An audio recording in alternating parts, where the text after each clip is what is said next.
Welcome to the Create Your Kindspace podcast with me, your host, Caroline Lawrenson. Create Your Kindspace is about well-being and the different ways in which we care for ourselves and those around us. We are here to offer companionship and practical tips to brighten your day. We'll delve into the concept of kind spaces, chatting with an inspiring mix of people from across tech, wellness and entrepreneurship. Let's learn together and sprinkle some much needed kindness in the world. So take a pause, relax, and let's start the journey. Today on Kindspace, I'm delighted to introduce you to Gemma Burns, a life coach and author of the book Dare to Grow. Gemma shares her personal journey, including losing her brother at a young age, becoming a single mother, navigating her career and finding a path to personal growth through coaching. Keep listening to find out more about techniques to identify your core values, self-reflect, and to define those small steps to achieve your goals.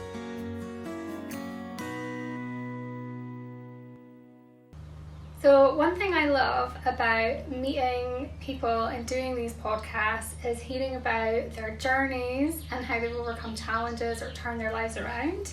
So I am delighted to have you, Gemma, on the show because you definitely fall into that category. And not only that, but you've written this amazing book, Dare to Grow, which is a way of, I guess, helping other people on that journey and how they develop and grow. Of course, we'll delve into more detail on the book as we kind of go through our chat and some of your tips around coaching and life and all of the things that happen in our crazy lives. But first of all, I would love it if you could tell us a bit about your background and how you kind of got into coaching and the HR side of things as well. Absolutely. So just first of all, thank you for inviting me on. This is a great opportunity. I've not done a podcast before, so this is great for me. So I have been in HR for almost 20 years actually. I left school with not very many qualifications. I'd had quite a difficult childhood. We lost my little brother to leukemia when he was just 8 and I was just close to 12 at the time. So I think we have a helicopter.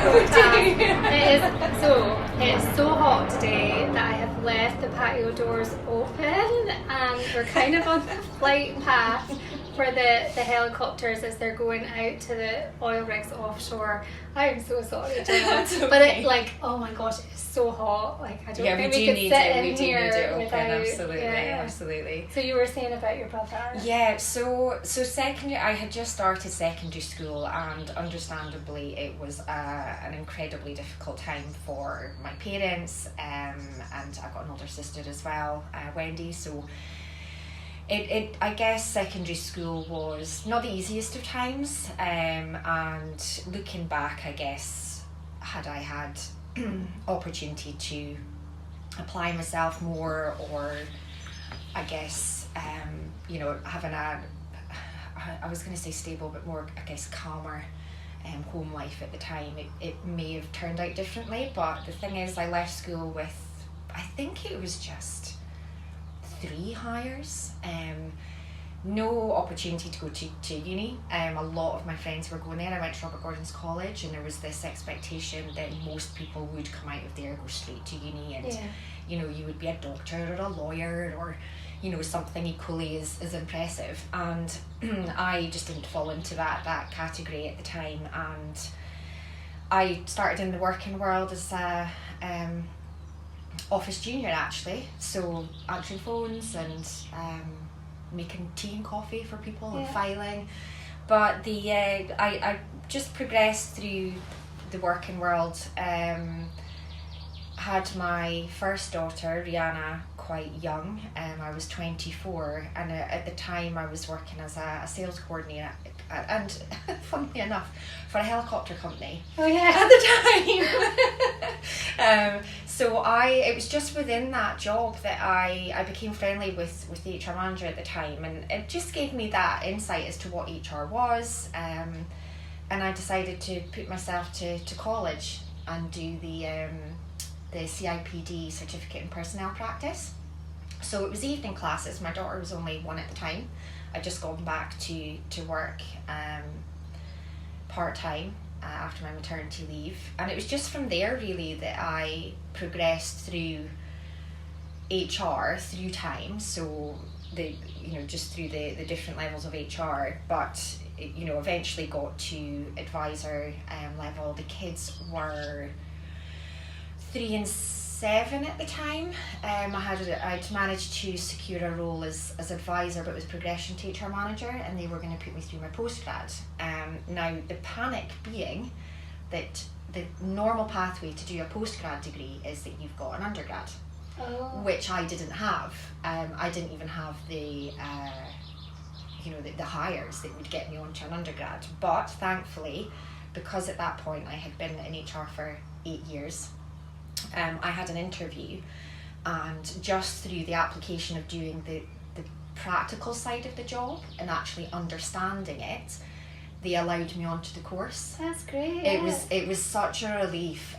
It's definitely one of the biggest, proudest moments for myself, to be able to say that I was able to go in it. By no means it was easy. I had a 3-year-old that would wrap herself around my legs as I tried to go out to evening classes, going to the library at the weekends.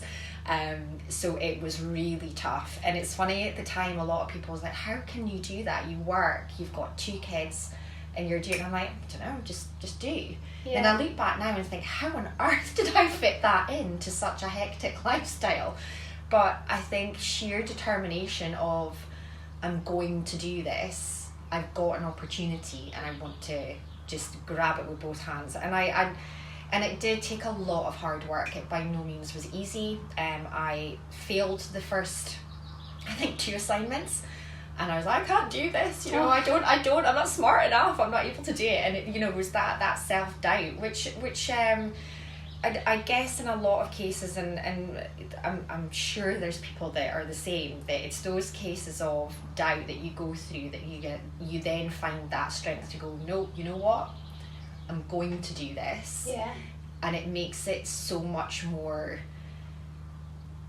I suppose, much more of an achievement and a proud moment for yourself and that personal growth to be able to go through that journey of fear. And I'll cover that when I mention my book later, but there's definitely that progression that I've gone through that I now understand. I've done through stages of my life and gone through that, going past the fear barrier into that personal growth element. A few times in my life I just actually hadn't realised that is what I had done, and that's how I'd enabled that growth.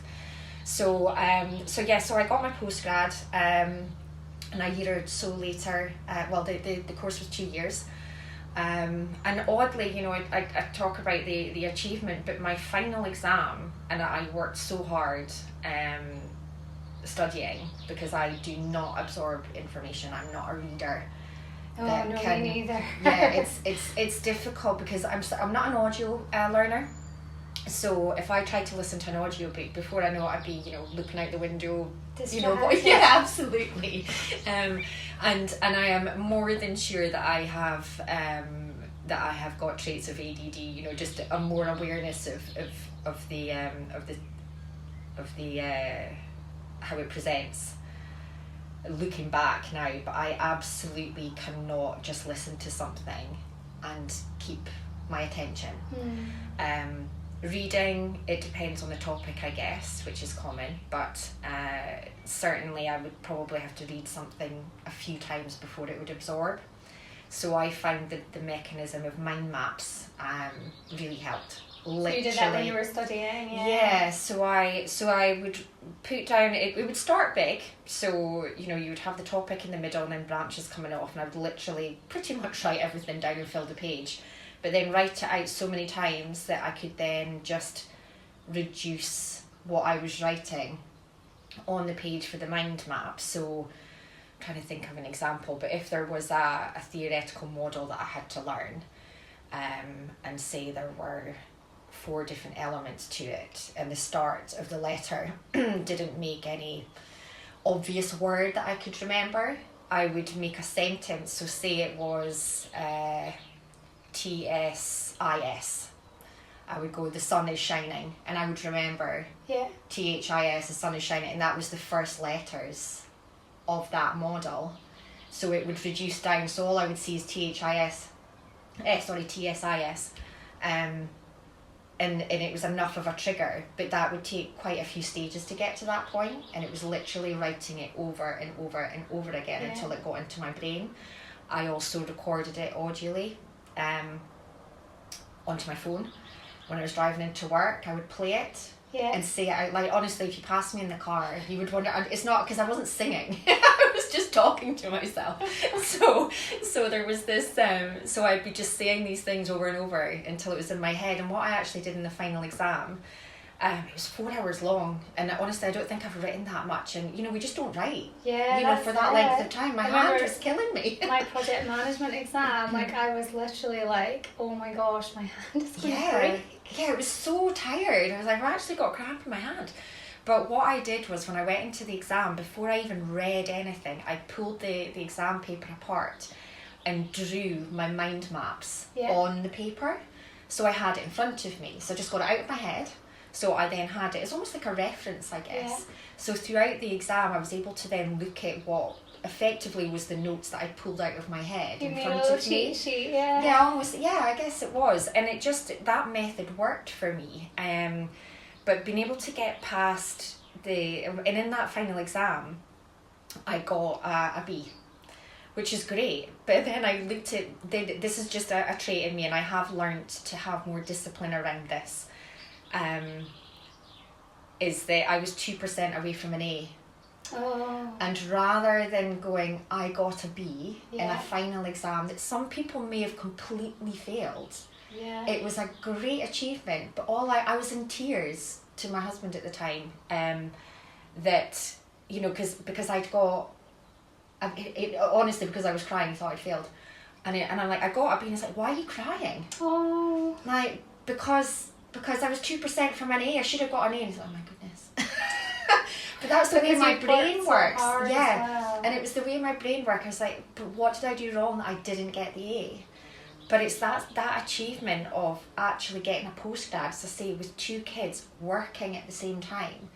And it wasn't an easy time, and it was a sheer determination, as I say, or stubbornness, some people may say, to actually get to that point. And it was just from there that I progressed with management position in HR, and then did that for a good few years. Luckily enough to get into companies that were global.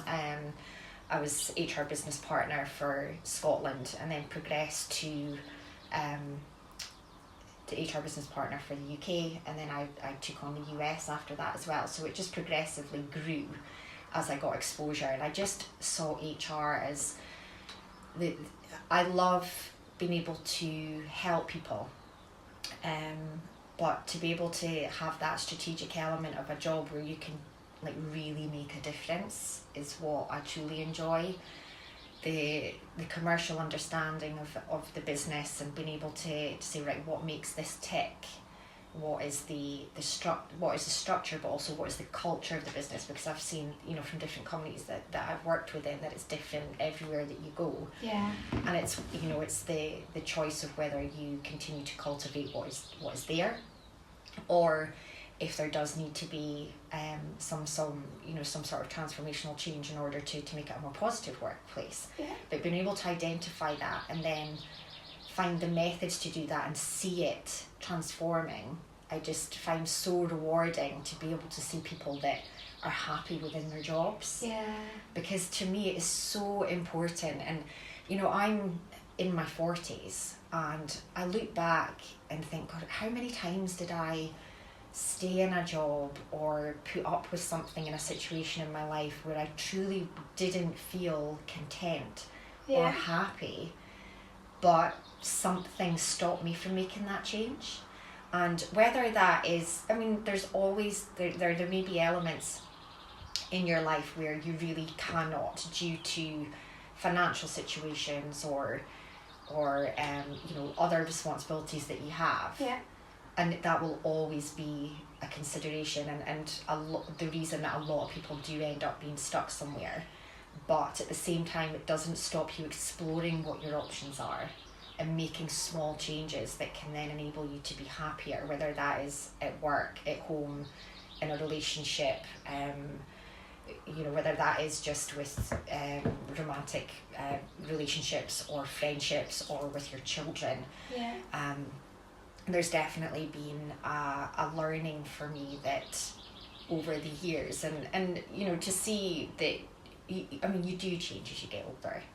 You know, I'm not the same person I was 20 years ago. You know, in my 20s, thinking that I knew everything, and you know, everything was so.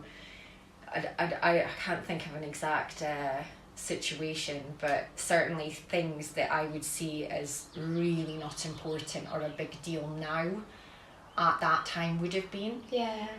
But then that's fine, because at the time it was more important to me in that stage of my life. You know, I didn't have kids yet, or I didn't have a mortgage to pay, or you know, there was other things going on. So your focus will change as you get older, and one thing that I've learned as well is that, and I touch upon that in the book, is that if someone had asked me 5 years ago what my core values were, I actually would have gone, I'm not sure. Yeah, so even at that stage in your life, you weren't sure. No. Yeah. And if somebody had then, you know, asked me appropriate questions to then get me to realise what my core values were at that point, I was like, oh, what? And you know, if I'd have said something about, you know, my beliefs or what's important to me or whatever, they'd be like, well, that's a core value.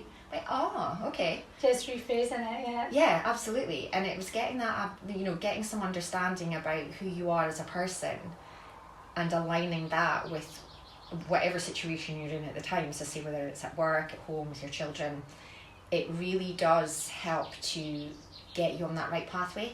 Yeah. So what I have seen myself doing over the years, and I say it did take a long time, you know, for me to progress within HR, but I think getting that understanding of being at entry level of the profession has given me a much better understanding as to how it can work or should work, but then also being in different positions within a business as well, as to how an appropriate conversation should be with different individuals within different disciplines or levels of management. And it just helps to, I suppose, have more of an understanding so that you get, you know, the best approach or the best way to articulate yourself. You know, you can articulate yourself in a different way depending on the audience or the individual that you're trying to have a conversation with. And I always try and adapt myself to whoever I'm, you know, try and get to know people that I'm working with or coaching, so that I can feel that I'm having the appropriate conversation with them or asking the right questions for them to frame it in the right way so that they understand what it is that I'm trying to get them to think about. That's the really powerful thing about coaching, isn't it? It's really those questions that hold up a mirror almost, isn't it? Mm-hmm. Where you go, oh. Yeah. and whenever I've had any coaching, it's almost like you go into it thinking that they'll give you the answers, and then what you realise is, no, you have all the answers, but sometimes you just need someone to help you look at things from a different perspective. Absolutely, So with your coaching, so you have Lilibet coaching. Yes. The people that you work with, are they generally people that are working in a corporate environment that are looking to grow and kind of move through their careers, or is it kind of a mix of different people? No, I've actually had a mix. So I when I first did my qualification, it was actually with the aim initially, because where I worked, being a senior member of the HR team, we were rolling out a coaching culture within the organisation. And the aim of the organisation at the time was to have internal coaches, so that employees would have somebody to go to help them progress, identify barriers, and then get through that professional side. Now, what we actually did, because what was recommended at the time, was full life coaching. So we did the qualification for full transformational life coaching, so that it enabled us to be able to say to people, you know, and it's so true, because somebody may have a barrier at work that they can't see themselves progressing, but a lot of the time that self-doubt or that barrier or whatever that looks like for the individual comes from somewhere else. Yes. Which would be potentially something at home, something from a previous role. Past. Yeah, absolutely. So being able to explore and enable conversation around the full life cycle of that. There's a tool that's used called the Wheel of Life. Yeah. So that is all the different elements of your life. So there is say health and well-being, your social aspect, your career, personal growth, relationships, you know, so they're in financial. There's so many different elements that make up our lives. So it's exploring all of those. Maybe not all of them within the workplace, but certainly exploring different areas to identify what the individual's barrier is. So one that's common, I would say, is that someone will constantly push themselves within the workplace and feel that they have to do more to prove themselves, yet their peers, their managers, they all think they're doing a great job. Yeah. And that individual continues to question themselves. Now, there was an individual that I was coaching that did suffer a bit of what we would call imposter syndrome. Yeah. So just doubting your abilities regardless of the positive feedback that you're getting, and feeling that somehow you're going to be found out, that you're actually not as good as what people think you are. Mm-hmm. Very common. I've suffered with it myself. I do think that personally, having the discipline to go, right, stop questioning yourself so much, accept what people are saying, but there is a small element of that I think has helped me to keep pushing myself. So I think a small element is healthy, personally, because it will allow me to not get, well, as you say, too big for your boots and think that you're great at everything, because you know, it's good to still remain grounded, but it is a constant worry. Yeah, absolutely. And it does eat people up. And you know, one thing that I would say is that, right, what is it that you need to feel you can accept positive feedback? So if somebody is saying to you, you're doing a great job, you know, well, that's really good, what is it that's stopping you accepting that? Yeah. And just giving someone the space to think about that question. I'm thinking about it really hard now, and do you know why? Because before we came on, we were talking about the book that you've published, and my book that I've just published, and how I've been saying stupid things like, so people have been like, oh, that's amazing, you've written this book, and then I'm like, oh, but it's only 100 pages, or it's only on Amazon KDP, and then straight away I'm saying these negative things, and why am I doing that? I need to delve into that a lot more deeply, because that's not the way that you should respond to feedback when people tell you congratulations on your book. Yeah. And you know, what is it that actually just stops you saying thank you? Exactly. You know, that instant reaction of, oh, it's just this. Yeah. It's just that. And you know, we were saying earlier, it was like, you know, when I published mine, I mean, I went through a sea of emotions. You know, there was the focus on the book to get it done, but then the day that it published on Amazon, I mean, I remember I think I was going to a dental appointment actually, into town, and I remember thinking, right, I better check on KDP and see if it's live yet, and and I had said, oh, your book is live, and I swear I let out a little squeal Yeah. in the car as I was sitting in the car, and I was like, oh my goodness, my book's live. And I remember, that rush of adrenaline, and then within, it must have been less than 30 seconds, it went through my head like, oh my goodness, I've got a book on, the tone changed in my head. Oh my goodness, the fear kicked in. Yeah, it's like, I have a book on Amazon. What if people don't like it? What if I get really poor reviews? What if I get poor feedback? And then, and then I get trolled? It just like spiraled. and then it was Gemma, just calm down.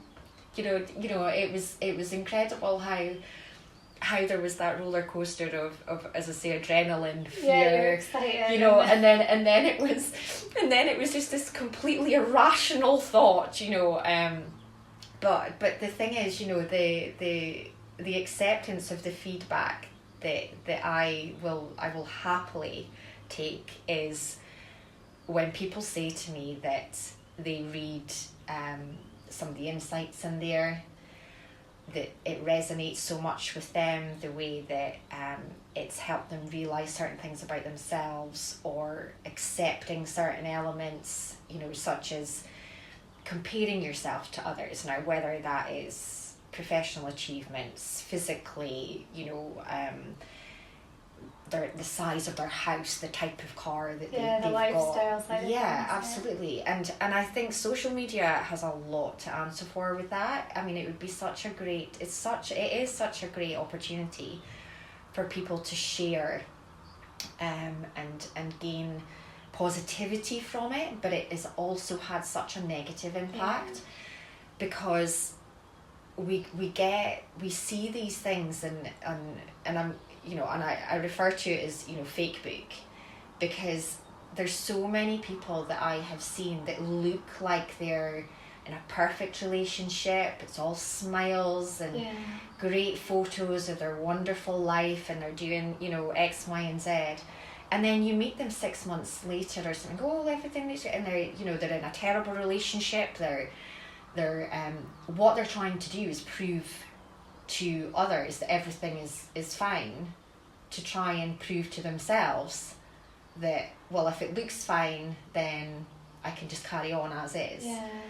And unfortunately that does look, and obviously that's not everybody, there are genuinely happy people out there, so don't go questioning every smiley picture that you see. That's not what I'm saying. There often is other things going on. But it's used as a mask for so many people, and it really truly saddens me that people feel that they have to do that and have something to get that validation when they can't validate it themselves. And being able to step back and go, right, what is it that doesn't allow me to feel content within my life or confident within my life? What would allow me to walk out with my head held high, proud of the mother that you are, or the partner that you are, or the brother, the father, the great elements of the person that you are, without questioning it. And it definitely is an age thing. You do accept things as you get a bit older, but there's a lot that can come from just a powerful conversation with someone where that realization kicks in, and that if you recognize that you want to make a change, it doesn't have to be overnight. No, and in fact, if you try and do it overnight, you're likely not to achieve what you're looking for. It can be anything. It can be, as I say, not being happy in your job, but it could be that you want to be fitter, or, you just want to decorate your living room. But then each time you look and go, oh, I really must do this, I really must do that. What is it in that moment that's stopping you doing it? Yeah. Is there something that you could go, right, I need to decorate that physically?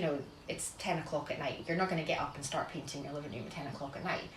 But is there something that you could do to get you to the next step of that? Is it that you go online and order some paint?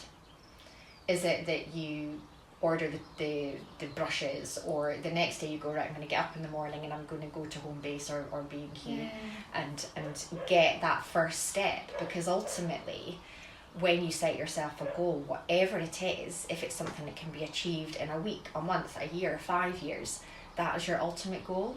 But if you look at it as a bridge with lots of steps, identify what those steps need to be in the timeline for that, which is achievable and sustainable, regardless of what that goal is. So what is the first step that would get you to a point that, regardless of how small that step is, how big that step is, it gets you closer to your goal. Yeah. And as long as you keep moving a little bit forward, it's progress. Absolutely. Accept it as progress, because you're not where you were at the start of that bridge. You're starting to travel over it, and you're getting closer to where you're trying to get to. So always recognise your achievements in getting to the point that you're going to. And that looks like, as I say, it depends on what it is that you're trying to achieve, but it looks very different for different people, depending on what other factors that are going on in your life. And, sometimes things happen, say shit happens. Things will happen in your life that you need to pause and go, you know what, I can't actually do that right now. Yeah, you have to be kind to yourself. Yeah. 100%. And acceptance in that moment of, right, okay, I can't do this right now. Maybe you're trying to achieve doing a 5K and you've been getting on great, and then you catch a virus and it floors you for a week, 2 weeks. Yeah, it's frustrating. It's like, oh, I've come so far. Now something has physically stopped you. It's not that you're just being lazy and you can't, you're like, oh, I'm just going to watch EastEnders instead. It's your body needs a bit of rest, and you will get back to where you were before. Yeah. It's just that you just need to accept what's going on in that moment. It's and then mentally tough though. 100% it is. It really is. And it's just going, but then if you look after yourself, allow yourself to heal, and then break yourself back in better. If you go and push yourself too far at that point when you're ill, you're going to end up taking longer to get back to the point that you were at the start. Yeah, potentially. It is really hard in that, if you're physically being stopped doing something, or you're progressing in your job and then all of a sudden something happens within the company, they're restructuring, your job's at risk. These parts of life are tough to deal with, and it's something that that I've come to realise is that there's quite not a big piece, but I actually covered grief within the book.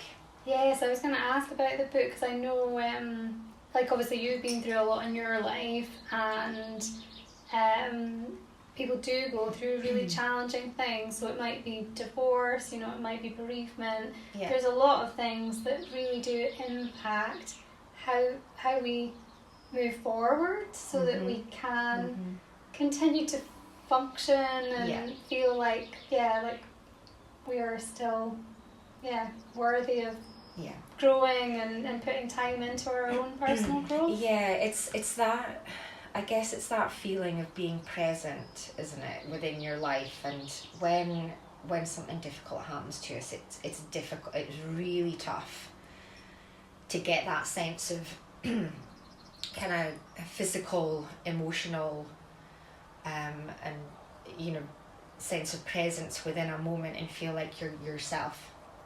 And one thing that I've come to realise, I guess, myself, is that grief it's always associated with losing someone, but grief can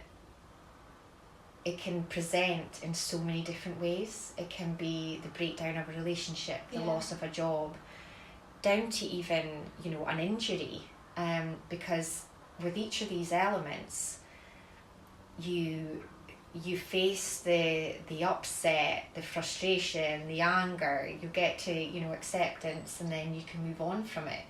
It's allowing those stages, and whatever the circumstances that you're in, allowing yourself to get past each of those stages and recognise that you are going through grief. If you lose your job, you're going to be in shock. Yeah. You're going to be upset, angry, and then, you get to a point where, depending on your circumstances, where you're able to go, you know what, I need to start looking for another job. It's happened. I'm going to get past it. And it's the same with relationships.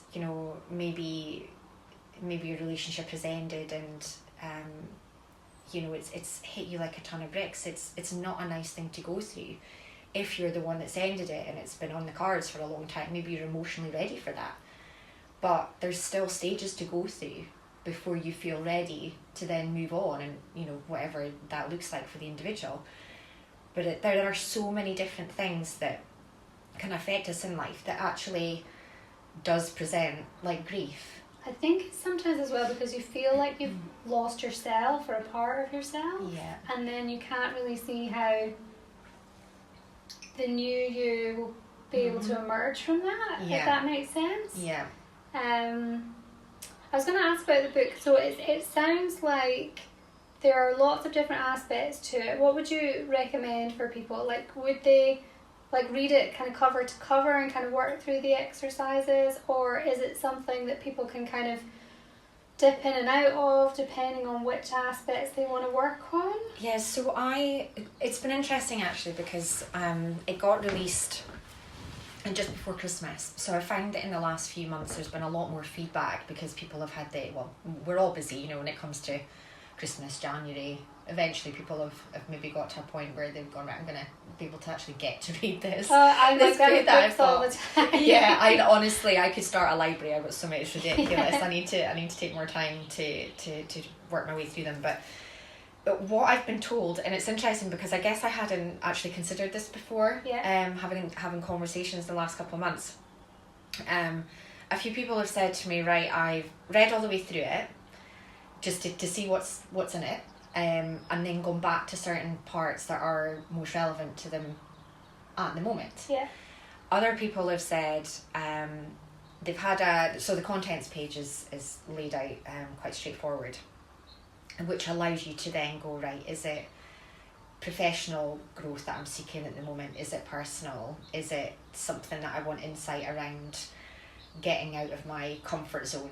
And again, that looks different for a lot of people. It can be, your comfort zone can be that even though you're in a difficult relationship, it's easier to stay within a difficult relationship than face it and then do something about it. So even though you're not happy, you're still within that comfort zone. Or something is easier, you're in a particular schedule within your life and it's just easy to keep on doing that. But then before you know it, 5 years have passed and you've not done anything different. So there's a lot of different elements within it that people have said that they've either, as I say, read all the way through it and then gone, right, I'm going to go back to this part, or they've gone straight to the contents page, find what's most relevant that they want to focus on at the moment and been able to go to that section and get what they need from it. So what I have learned is that there's the way that I've structured it, and this actually wasn't intentional, but the way that it's been structured is that if there is something you want to focus on, you can absolutely just go to that part of it. You do not need to read through the whole book in order to find what that is. I purposely, within the first chapter, have said, I don't want you to have to read all of this book to be able to apply some of the techniques and the tools that I've put in there or gain any insight from it before you can actually get any good from it or take what you need from it. So from the first chapter, there's actually, so it's interactive, so there are exercises within it that ask powerful coaching questions to get people to be able to have self-reflection and enable to, I suppose, get more insight about themselves more than anything. Say determining your core values for one. If you're unsure what that looks like, there's the ability there to ask questions and then have a think about it yourself, write down the answers, and the intention there being that something will then trigger you to enable growth, whether that is personally or professionally. There's also assistance in there for building resilience, looking after your mental health, emotional health, covering things from, that there's techniques in there from, say, deep breathing, if you suffer with anxiety and in a moment you need something that can help just, get yourself to a calmer state. So there's a couple of different techniques in there that would allow individuals to to grow, not only if there's something that you're facing at the moment, but also to identify, like, you know what, I'm maybe a bit bored, maybe I don't know what I want to do that would make me feel a bit more fulfilled within my life. Yeah. So there's what I suppose the easiest way to describe it is there's a gap analysis tool in there called a little bit matrix, where there's categories. So you've got work, career, but then I've broken them down into subcategories, and you actually rate it on a scale of 1 to 10 as to how happy or fulfilled you are within those different areas of your life. Yeah. And then you can mark it, so you can actually draw it out, or you can write it in the book if you want, because it's laid out in such a way. But you can rate where you are and where you want to be, and then see what that gap is within each of the different areas of your life, and then go, you know what, this is what I want to focus on, or that's what I want to focus on. That's where that's where the biggest gap is that I feel is in my life. So that's what I'm going to go for first. Now, what I will say as well is that not everything that has a gap you need to take action on right now. Yeah. So say it was health and fitness, you've recognised that you want to be stronger or you want to be faster. Now, where you're at the moment, you may rate yourself as 4 out of 10, and ultimately you want to be 7, 8. But you may already be working on that at the point of doing the gap analysis. So it may be that you've recognised that, yeah, you're not as fast as you want to be just yet, but you're working on it. It's a work in progress. So there is a gap there, but you don't need to do anything in this moment with it. Changes, yeah. So you're, you know, when you do that reflection exercise, you can actually go, all right, okay, this is the bits that have got a bit more of a gap. I'm going to look at that, but then what does that look like? So determining what your goal is, there's guidance in there on how to determine what your goal is. I've put, I guess in layman's terms, if you like, what a vision is and what a goal is. And we use the GROW model, which stands for goal, setting your goal, but then determining what your reality is. Where are you right now? What are your obstacles? Yeah. What's stopping you? So your reality and your obstacles, and then going, right, okay, this is, identify all of that, and then W is your way forward. So what is it that I need to do to get past these obstacles from where I am now to where I want to be? Oh, that's like the WOOP model. Have you heard of the WOOP model? No, I haven't actually, no. So that's wish, outcome, obstacles, plan. Okay. So yes, very similar. It is, absolutely. I like a WOOP goal. Yeah, I haven't heard of that. That's interesting. But yeah, pretty much the same. Wish, outcome, obstacle, plan. Because when you said obstacle, because I know like it's all very well, you know, coming up with all these plans, but then the first thing that goes wrong, you just throw everything out the window. Absolutely. So there is you know, an element of motivation, drive, but you do need to know what your reality is. It depends if you're you know, so I have a friend that is 10 years younger than me, and she's at a stage of her life where she's got 2 young kids, incredibly intelligent, amazing, kind, you know, the kindest person that I've ever met in my life. And the amount of times that she's gone, oh, but you've achieved so much and you've done this and you do that, and I look at what, and I'm like, stop. 10 years ago, I can't even think how old I was. I put myself into that place. So what was I? So 34. So yeah, the kids, I was in an unhappy marriage. My kids were young. I was going through a lot of personal challenges. My confidence was low. Professionally, I suppose, now hold on. So I had just not long done my postgrad. So I was, I guess, moving towards being more in a senior role, but I wasn't at that point. And at that time, if I'd have then compared myself to someone that is in my position now, I mean, my kids are 16 and 20. I'm not being called to school for a sick child, or feeling pulled between career and home, or running between nursery and school. I don't have that. Yeah, I have got it's, and I mean, I feel like a new lease of life. I have got more freedom and time and headspace now in the last year or so than I've had in 20 years. Yeah, I am in a place now in the chapter in my life where I can do things like write a book. 10 years, even 5 years ago, somebody said that I would be doing that. I'm like, don't be ridiculous. Yeah. You know, what am I going to write about? But it was actually my partner that suggested it and actually got me to think, you know what, okay, I'm going to try it. And then when I started doing it, I was like, oh, actually, we enjoy this. Yeah. And it just being able to put thoughts, and like you say, I've got personal challenges that I've been through with my childhood, relationships. You know, I went through divorce with children. That was a horrendously difficult time in my life. Really, really difficult years. But you know what? As traumatic as it was, as difficult as it was being a single mother, I was made redundant just months after moving into my own place with the girls. Gosh, yeah, that's tough. Oh, it was awful. You know, that literal, you know, thought of, what else can go wrong? yeah. Ah! And you know, there's been times in my life where I go, was I a cockroach in a previous life? Yeah. Like, what have I done to deserve all this crap that kept being flung at me? But you know what? It's made who I am today. Yeah. And it has allowed me to be able to be in a position where when people need coaching, and sorry, I actually just realised I didn't answer your question that you asked me about half an hour ago. You said about doing workplace, if I was doing like workplace coaching or different people. Oh yeah.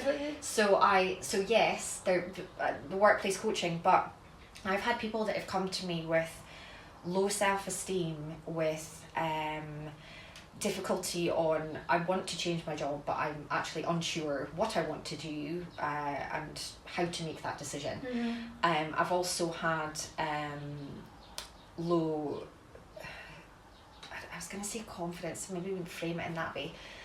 A situation where somebody felt like they were constantly snapping at their kids and feeling like a bad parent.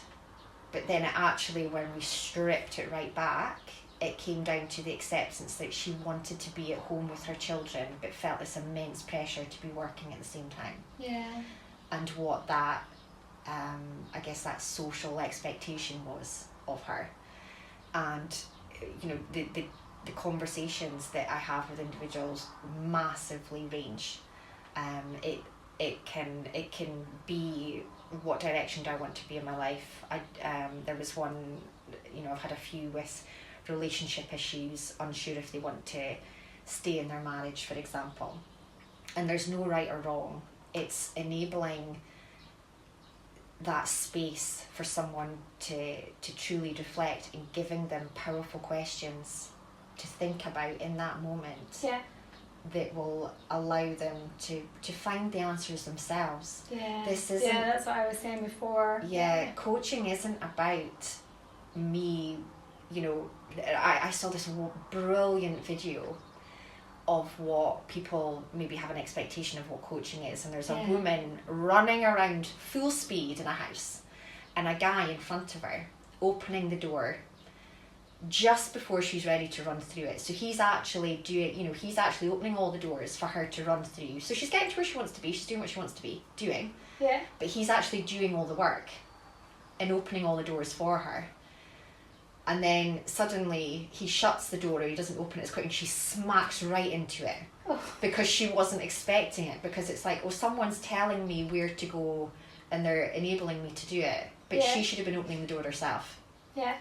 And it's like, coaching is so much more powerful when someone is unable to do that. And I'm not even enabling, because that sounds like I'm giving that person permission, that space, or that it's actually allowing someone to see that they can grow and they can change, and their life doesn't have to be how it is if they don't want to be in that space. And they may be not completely unhappy, as I say, it's maybe just a feeling of feeling completely static. It's like, stuck. I'm just in the same spot, and I feel like my day is all mulch into one because nothing's changing. But what does that need to look like? Maybe you need structure. You've got young kids, or you're working. You do need that structure. But there's a point where something small could change that just gives you a bit of respite from that, or make you feel like you're doing something that gives you that adrenaline rush. It could be exercise, or it could be that you're crafty, maybe getting the paint site, or something that makes you feel happy. Whatever creates those endorphins for you is your happy space.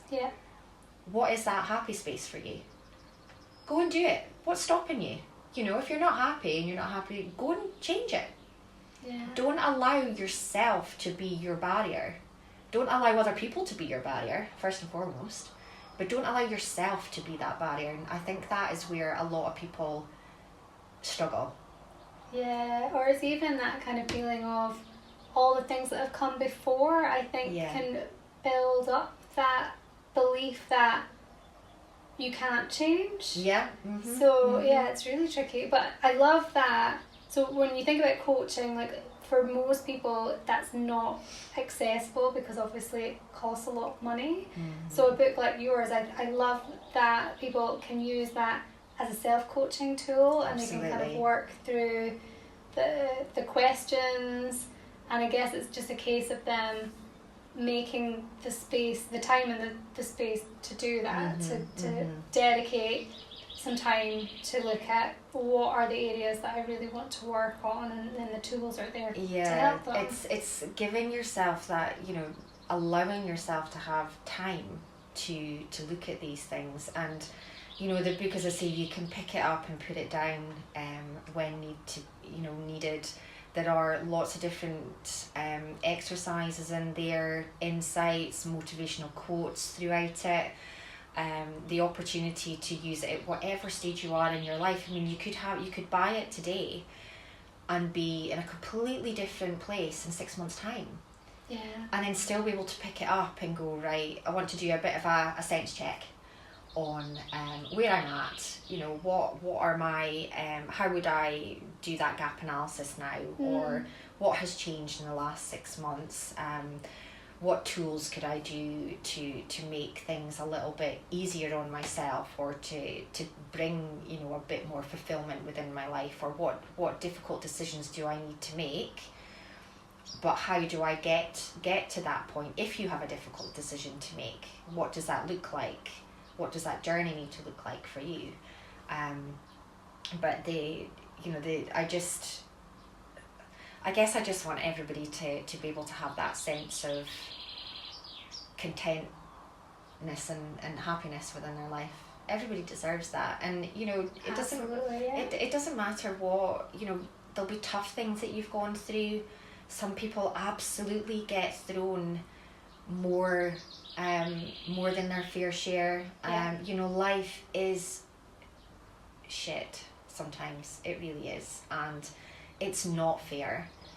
And sometimes it's just finding what it is that we need to do to survive through certain elements, but then to actually grow from it. Yeah, there's so much opportunity there to take even difficult times in our lives and turn it into something useful, or, you know, make that another strand in your life to go, you know what, I've done this, but it means that I'm not going to either, if you've got the choice, not let it happen again, or if it happens again, I know what to expect. You're definitely stronger. Absolutely stronger. And it's, you know, things will come at us in life that is inevitable, and it's difficult to get through, but allow your time to get through that. Accept in that moment what you need. Is it that something horrendous has happened and you can't get out of bed? If you get out of bed one day and go and have a shower, that is progress. You know, accept the small things. Be kind to yourself. Yes. My mum used to always say, every cloud has a silver lining. It is my favourite like motivational quote. Like, and I remember when we got married, me and my husband, my stepdad, I remember him saying something like, oh, if it wasn't for bad luck, you'd have no luck at all. And actually bad luck isn't always bad. And yeah, you have to kind of see how can you turn that around. So I love the kind of every cloud has a silver lining analogy, and that always grounds me and makes me go, you've been through so much crap in your life, you can definitely get through whatever the next thing is. So there's so much learning to be able to take from life, but it's allowing yourself to get through that moment, and as you say, be kind to yourself, but, you know, being able, it once you get to the point that you're able to go, right, I want to make a change, what does that need to look like? There's so many opportunities in life that you can be happier and more content or calmer, or just enjoy life as it is, because I know it's such a cliche thing to say, but life is too short. It is. And we don't know what's going to happen tomorrow. And if something is truly pulling you down one way or another, change it. And if you need assistance with that, don't be ashamed to ask for help. If you're unsure what that needs to look like for you, there is so many different opportunities out there. And the thing that I recognised when writing the book was that there were so many people, when I started getting into conversation around coaching and explaining what it was, they're like, oh, that sounds great, that would be such a benefit to me, but I just can't afford one-to-one sessions. And I've started, there's an app that I'm developing as well just now to try and enable another mechanism to support people, but it was definitely one of the motivators to say, I want to give people the tools and the insights that they can in order to make that transformational change themselves. And rather than having to commit to, sessions are absolutely worthwhile, and it helps somebody, be held accountable for those changes, because we will say, right, where are we starting at today? Yeah. What has changed in that time since I last saw you? And seeing those small changes, and then being able to go at the end of the session, right, so what are you taking away, what actions are you going to do by the next time you come back? So I am actually holding them accountable. There's a timeline. And I am asking them specific questions depending on the conversation, so it's absolutely worthwhile if you're able to do it. But for $9.99 somebody can read through that, and I really hope that there would be even a handful of things that someone can take from it and make small changes within their lives that make them feel happier, because, as I say, everyone deserves that, but I understand that not everybody has that opportunity to get one-to-one coaching. And in fact, this is maybe a good introduction for people to even see the potential that coaching could have for them if they did want to invest. So a little bit ago you spoke about, you used the term, was it happy space? And obviously the podcast is all about Kindspaces. Yes. So that was something that I wanted to ask you about as well. So when it comes to your own well-being and the things that you do to kind of keep yourself balanced, as it were, what do you love to do to create your Kindspace? So my go-to for years has been exercise. That is definitely my pathway to let off steam, or to go for a nice long country run along the railway line, taking the scenery, or whatever that looks like. But there has been times where my health hasn't allowed me to do that, which I will admit has caused a lot of frustration and upset on the odd occasion. But my alternative, although I do it in other times, is actually DIY. So I absolutely love being able to go, right, I want that to look different, what do I need to do it, and I will just give it a go. I did panelling through COVID. Actually was probably the most busy time that my house got the transformation that it needed, because I had the time to do nothing much else. But I did panelling up my stairs that I never thought I would have been able to do. And granted, it's probably not, the best job. At a glance, it looks great. If you get too close though, you'll see that there's, little probably lumps of filler that I've not sanded properly, or it's a little bit squint, but I took my time over it. I had drawings and everything. And then, I had to I actually don't even know what it's called. Is it it's not a mortar board. Mitre board. Yeah, mortar board is when you graduate, isn't it? So, you know, having to use one of those, I probably went through a lot more wood than I should have done, but it was so enjoyable to then see it at the angle. Why did you choose the stairs? I have no idea. I know I should have chosen something so much more simple, but being able to do it took me, don't get me wrong, I was working at the same time as well, so it did take me probably a good while. It wasn't a couple of hours effort, but I just had to do it bit by bit. But then seeing it now completed is great, and I've done paneling in the living room actually recently, which was a heck of a lot easier. I can imagine. Yeah, so much easier. What's next on your DIY list? So as the weather, as we're saying, it's so lovely today, it's actually going to be the garden, I think. I've just put up a summer house, which I'm going to be using as a coaching space, because I had a room in my house, but I just think it'd be lovely to sit out in the garden. I've got a nice couch in there and heaps of books, so it's a nice quiet space. But what you currently look at isn't the best. So I'm considering building some, you know, kind of planters or something like that, so that I can put some nice pretty flowers out there. That'd be good. So that's next on the list, Hopefully we get some more good weather. Absolutely. So that and painting my fence, I think. I've got 2 cats that seem to love using it as their personal scratching posts, so a bit of fixing. They'll probably still do it after I've painted it again, but it'll temporarily be prettier. Yeah, awesome. No, that's so great. Thank you so much, Gemma. We could obviously talk for hours and hours and hours. Huge congratulations on your book, and thank you so much for bringing me a copy. I'm gonna definitely be checking out all the exercises, and we'll leave you a review on KDP. Thank you so much. Yeah, it's for anyone that does want to try it, it's on Amazon. So you just need to search Dare to Grow and it should pop up quite close to the top. But it is under Gemma Bendel, so for those that know, that's your author name. That's your maiden name. That's my author name. So for those that know me professionally, I am known as Gemma Burns. That is my legal name, but I chose to put my maiden name on there just as my author name. Nice. And if people are wanting to get in touch with you, would that be through your Lilibet coaching site? So my so just a little sneak piece of information. Lilibet is actually my middle name that I for years didn't know how to spell properly, believe it or not. The amount of time, even in adulthood, I had to check my mum. I'm like, is it an E in the middle or is it an I? And then I started watching The Crown, and then little Princess Lilibet was born. So now a lot more people know the name Lilibet, but it is actually, it is.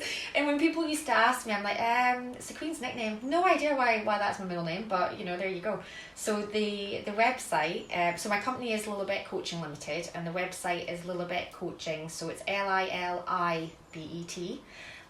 Coaching.com, and there is contact forms through there, or I'm on LinkedIn under Gemma Burns, and you'll find me on there too. Yeah, so we'll pop the links in the show notes as well, so that people can get in touch. Thank you so much. Thank you. Thanks for having me on. I appreciate it.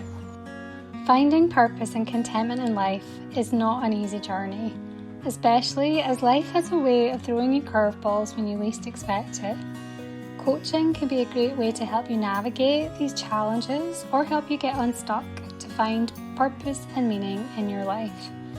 Above all, I hope listening to our conversation today shows you the importance of being kind to yourself through difficult transitions, and that it's okay to just take small actionable steps towards self-improvement. Now, you might have heard us mention my book and be thinking, what book? So to support people on the smart home side of our business, I've created a new guidebook for the Amazon Alexa smart speakers. It's called What Can I Say to Alexa? And essentially it's a reference guide to help people learn about the different Alexa features and commands. If you want to check it out, it's on Amazon. You just type in the book title, What Can I Say to Alexa? Or you can type in something like Alexa commands and you should find it in the search results. I'll also pop a link into the show notes here as well.